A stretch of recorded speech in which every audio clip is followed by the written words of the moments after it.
زموږ د تیرو دورونو کې یو بزرګ تیر شوی دی بالول دانا، ظاهرا یو مجذوب دی، ظاهرا یو مجنون دی،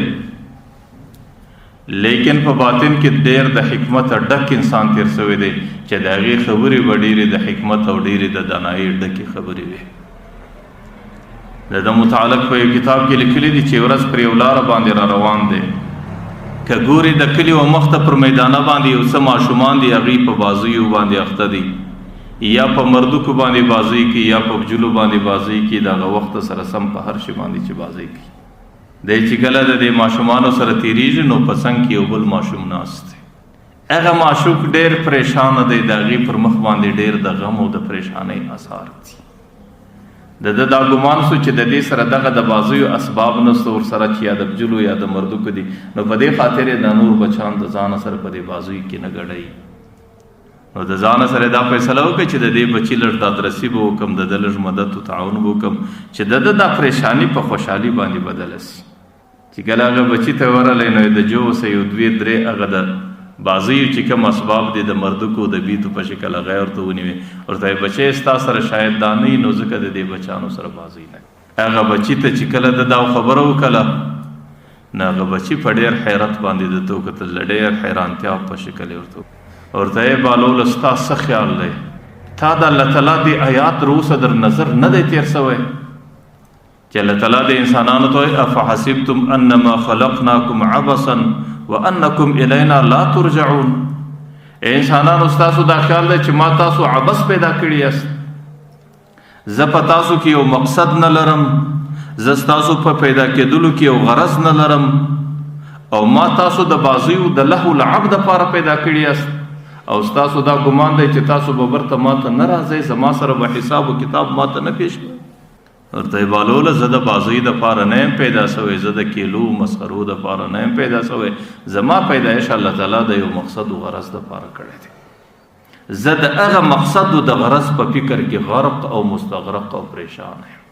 مولوی دانا چې کله د هغه بچي خبره واورېده نو ورته یې بچی ته خو ماته ډېر دانا او هوښیار معلومیږي، زما دا ګمان نه و.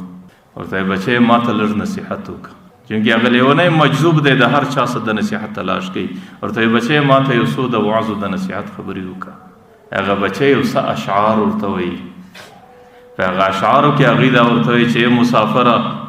سفر دې ډېر اوږد دی او سفر دې ډېر دروند دی او سفر دې ډېر ناولده دی، د ځانه سره یو څه توشه واخله.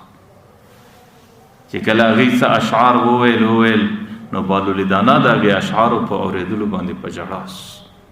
چې کله د ژړا صبر ته لږ په افاقه راله، لږ په هوښ کې رالی، نو ورته وایي بچی ته ولې آخر د آخرت څه دومره بیریږې؟ ستا عمر خو ډېر د ماشوموالي دی، ستا عمر خو د بازیو عمر دی، ستا عمر د کیلو د تماشو عمر دی، او ستا ډېر کم عمر دی، دې عمر کې دا د بازیو د میلو عمر وي. بچی د آخرت او د قبره څه ولې دومره بیریږې؟ د عذابه څه ولې دومره بیریږې؟ چې کله بالول دانا دا خبر ورته وکړه د هغه بچي په سترګو کې اوښکې راغلې. ورته یې بالوله زه چې کله کور ته راسم، چې کله زما مور د ډوډۍ پخلاو دپاره یا د سالن د پخېدلو دپاره اور بلوي، نو ورته یې بالوله زه هغه منظر ته ډېر متوجه یم. زما مور اول کشني کشني بوټي را اخلي، هغې سره ماتوي او د هغې په ذریعه باندې اور بلوي،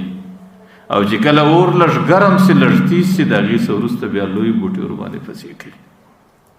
نو زما د دې مور د دې عمله څه دا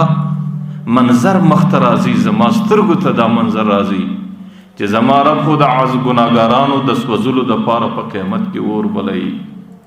او جهنم تازه کوي او د جهنم اور تیزوي.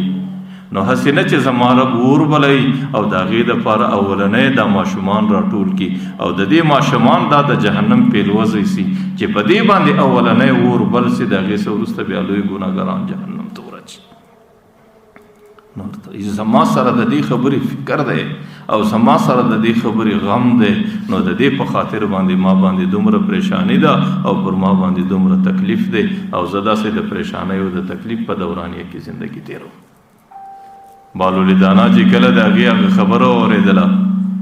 نو بالول دانا د خبرې اورېدلو په خاطر په ژړا